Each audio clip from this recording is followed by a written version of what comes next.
And we are back here at the Impact Podcast Studio, live from the Congressional Black Caucus Foundation's 54th Annual Legislative Conference. And I am here, Adia Jordan, executive producer, joined by Kendra Wiley.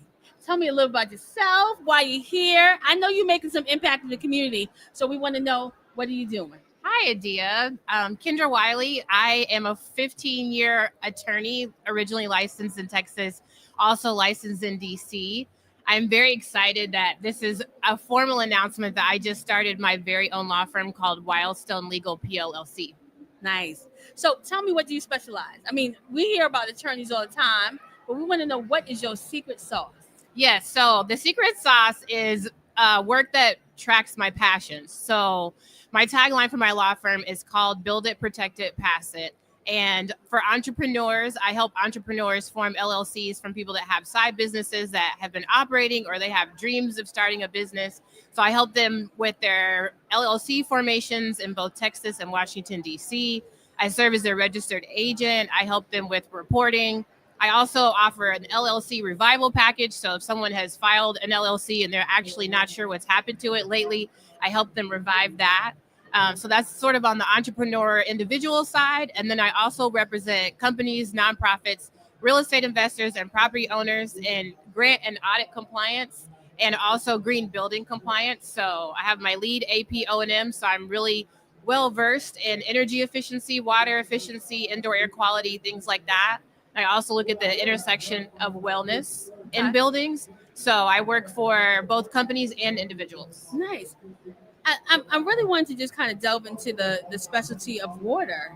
Tell me a little bit about that. Like about just when you talk about who your clients are, what are you finding are some of the challenges that people are having? Because people think that, any industry, you're gonna have the same kind of challenges when it comes to a legal aspect, but what are you finding are like the differences between some of them? Yeah, so some of the differences that I'm finding is there are people that own property in DC and are operating it and aren't sure what the laws are. So for example, if it's a commercial building that's 10,000 square feet or larger, they need to report their energy and water use starting April 2026. Okay. So there's a lot of property owners that aren't even aware that that is on the books. And so that's one of the things that I help people with. I also help with green strategies, and I help clients that are receiving money from housing production trust funds that need to be in compliance with that kind of thing as well. Okay. I love to hear that you are helping not only the small business owner, but the companies themselves.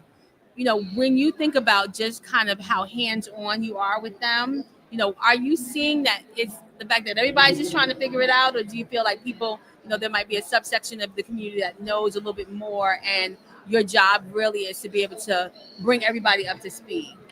Good question. So the reason I say build it, protect it, pass it is because you could start anywhere on the spectrum, as I call it. So when I say build it, I help people that are in the dream phase of, I have a friend who does bespoke music equipment. So he actually built the record player that I play my vinyls on. Nice. So I do some coaching with him. He's at the very start of things where I said, okay, you have a minimally viable product. Let's get this out. Let's get it tested. Let's pop it up in places and see how it's going to do.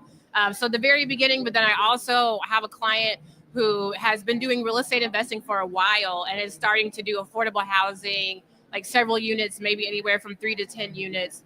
So that's something that I'm really excited about, is I can help people that are at different phases. Yes. And that's one of the reasons why, even just you being on the podcast is really important, because this conference, when we talk about made for this moment, you're made for this moment. We're here at a time where people who are just trying to figure it out need some support like you, need somebody like you to kind of help them get through it. What in your, tell me, actually, I want to switch gears a little bit. Tell me a little bit about before, what did you do? Got you. Yes. So as I mentioned, I've been a lawyer for 15 years. So I practiced for 4 years in Texas, burned out, quite frankly, from representing banks and residential foreclosures during the mortgage crisis. And so I took some time off, went to yoga, took some naps, figured out what was next, and then transitioned into green building consulting. And so from there, I really got back into the passion I have around real estate and green buildings, and seeing where people can be more energy efficient, water efficient, save money, and things like that.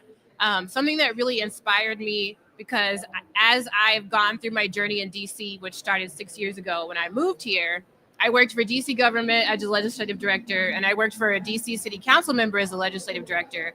And then I transitioned over to the federal government and the Department of Energy, where I was helping low-income households lower their energy bills. So something that I'm really excited about in starting my law firm is the intentionality that I have around rest.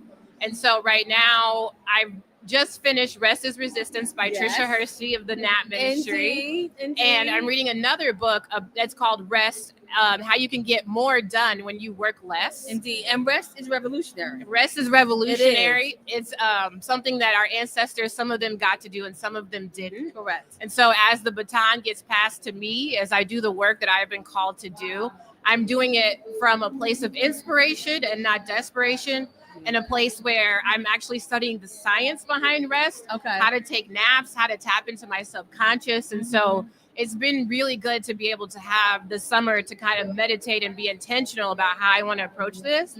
So one of the things that I like to do with my clients when we first start our meetings is say, how are you doing? Take a deep breath.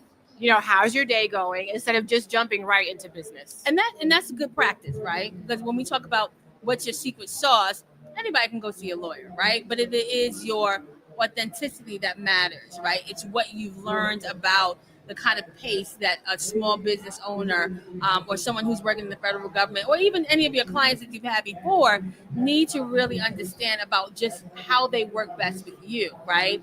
And the idea of desperation is not where you want them to come into you, right? You don't want them to come to you from a point of desperation. Doesn't mean that the check won't clear, right? But desperation just means something, right? Because then their desperation is not giving you the time to create the strategy, sometimes the long-term strategy that they need in order to be effective. Yes. So it's interesting. And so with real estate is a long game. And so that's a lot of what I do is strategy work. And I really like to pride myself on educating, translating, and elevating my clients. And so one of my clients, I asked him, what is it that you like working with me? And he said, you really help make legal terms simple, something I can understand, something that helps me. And so the way that I described it to someone the other day is I learn the rules. So that's the educate part. And I educate my clients on the rules. So here's the box.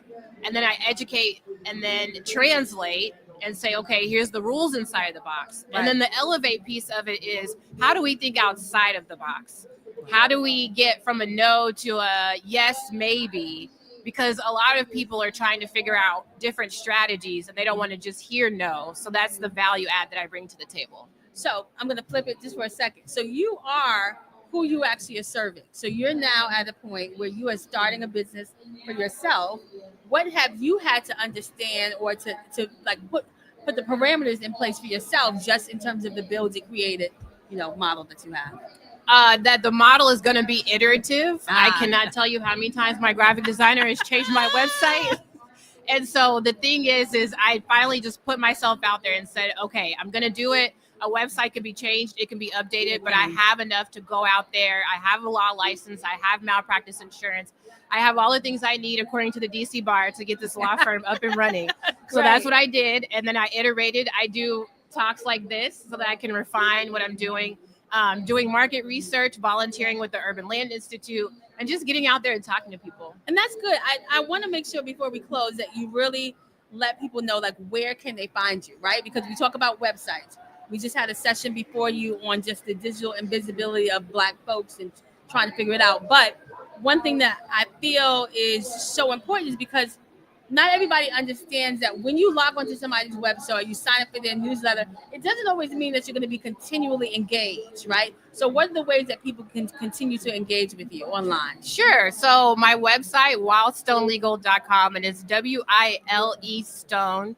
wildstonelegal.com. You can find me on the same on Instagram, so wildstone.legal. And I'm also on LinkedIn, Kendra Wiley, KendraWiley. And then I hope to be coming out soon with Kendra's Corner, which is a newsletter that will come out on a regular basis, giving people the tips and the tricks of the trade in terms of giving people information that can empower them to move forward with the strategies, compliance, and ownership that they need. Well, we are so happy to have you here on the podcast. We are going to wish you success in every aspect of your business. And on behalf of the Congressional Black Caucus Foundation, thank you for protecting those who we care about. Thank you, Adia. You're Thank you, welcome. everybody. Thank you.